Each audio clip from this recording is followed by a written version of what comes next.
Hi, I'm Manjula Pooja Shroff. I'm the MD and CEO of the Gujarat-based Calrix Group. We are mostly into K-12 education.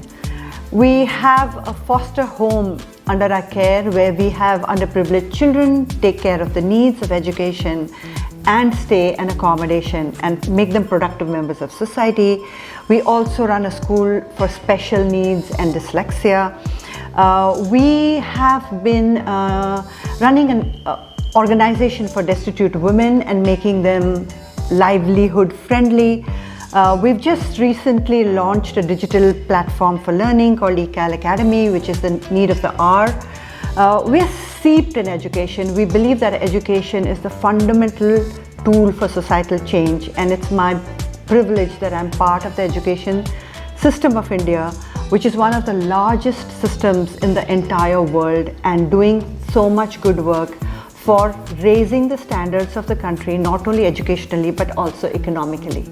Coming from the royal family in Orissa, which is fairly conservative and traditional, we did have the privilege of attending modern schools, even convent schools, but with an aim of getting married young and leading family responsibilities. So higher education was never on the agenda. Given my background, I consider myself very privileged that I went on to do management education program from Indian Institute of Management in Ahmedabad and an executive business program in LSE London. My professional journey began almost at a very young age of 23 when I first came to Ahmedabad. The Calrix Group, which was incepted then, saw the Delhi Public School Bhopal in Ahmedabad, and that sort of heralded a new age education in this city. Since then, we've had several professional milestones, and today, 28 years later, we have the proud privilege of being a very established Calrix education group as a brand, and having had taught 65,000 odd students, empowered about 4,000 teachers across 55 institutions, and those are very good numbers to be proud of. Many prestigious organizations, whether national or international, have recognized and our contribution to society, have given us awards, which I very humbly accept on the behalf of a very hardworking and dedicated academic team that help our group scale newer heights.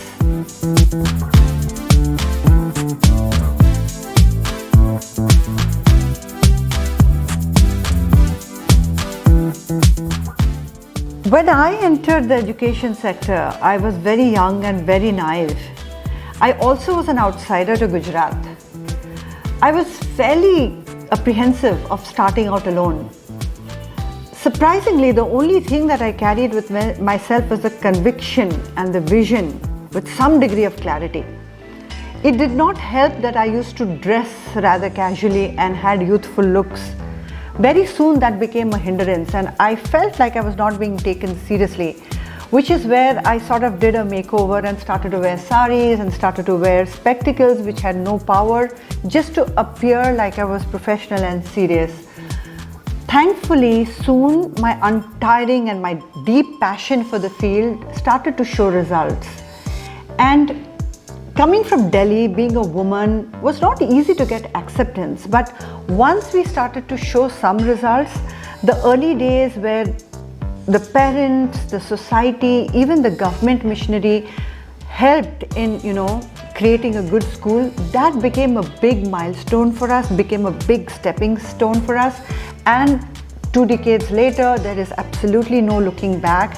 We've sort of revolutionized education scenario in Gujarat. But today, thankfully, things are very different.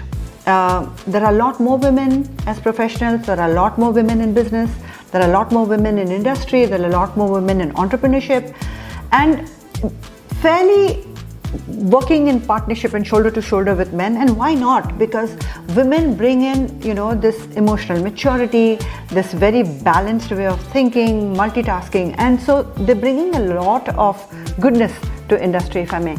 And it's a sort of, even at the family level, it's like a double income. Husband and wife are earning better. There's a much better lifestyle. So things have changed and definitely changed for the better. But when I got started, they were quite rough.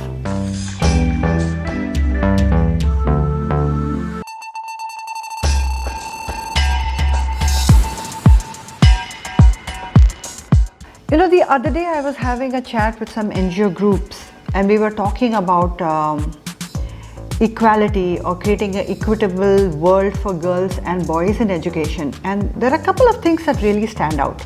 The first thing that stands out is poverty. And I'm talking about rural India. So when the family is so poor and the mother and father have to go out as laborers and work, the girl, when she reaches puberty, kind of stays at home to look after the younger siblings and do household work. While the boy gets an opportunity to study, the girl has to drop out of school.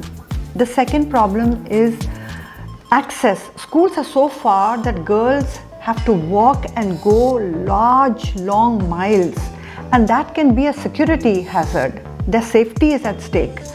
The third thing we saw is sanitation. When a girl reaches puberty, there are not enough toilets, there are not enough safe places for children to change. There are no vending machines for sanitation, for sanitary pads.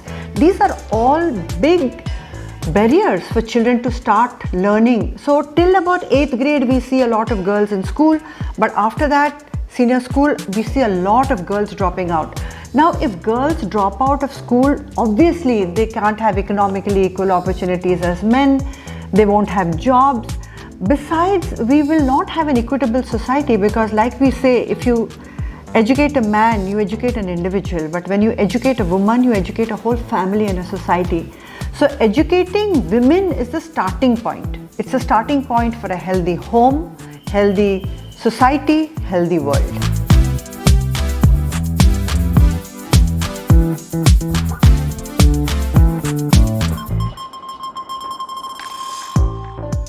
Even today, worldwide statistics show that not even 5 or 6% of women are in boardrooms.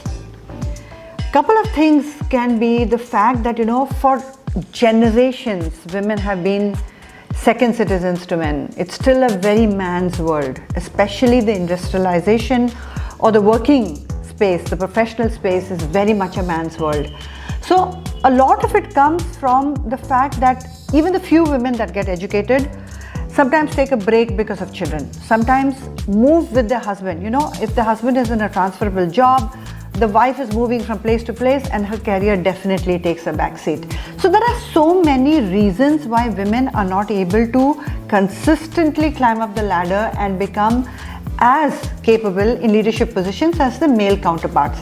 Having said that, the few leadership positions that have been in the world have shown that men and women bring about equal measures while it comes to taking hard decisions, whether it is driving finance, whether it is getting revenues. So there's absolutely no lacking in capability, but I think the opportunities and the situational conditions are very different for both men and women.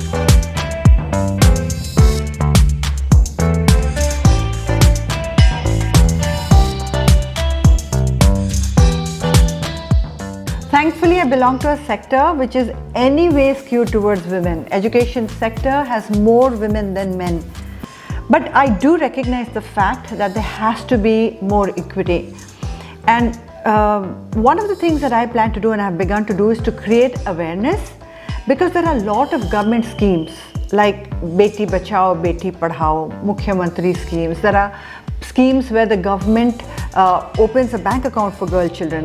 There are schemes where the mother is given a gift if she gives birth to a girl child. Now, some of this information doesn't reach the grassroots level. We run an NGO called Visamo Kids, and through that and through outreach programs, if this message goes out, then we'll encourage more and more girls to be born, more and more girls to be productive, and we will not have a society that says that girls do not need to study beyond 7th because anyways unko shaadi karke ghar pe kaam karna hai. So I think creating awareness for embrace equity would be the right thing to do.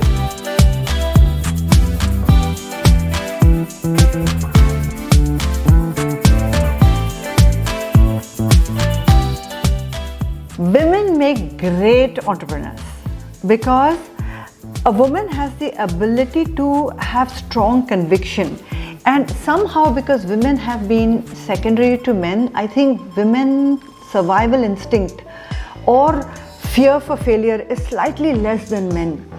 So women will make great entrepreneurships, and whatever I can see or whatever I've experienced, of course it requires faith, conviction in the idea.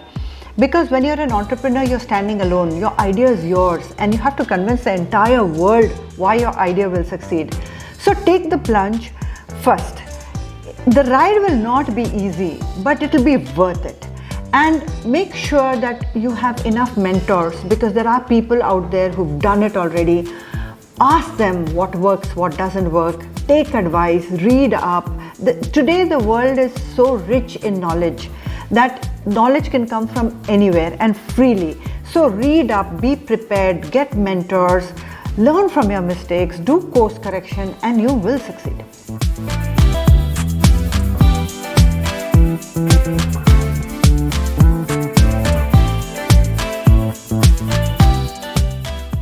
First, I want to thank you for recognizing some of the work that we've done. We've been associated with your magazine for some time. I wish your magazine much success in the years to come. You've been doing wonderfully well. May you grow from strength to strength, and all the very best.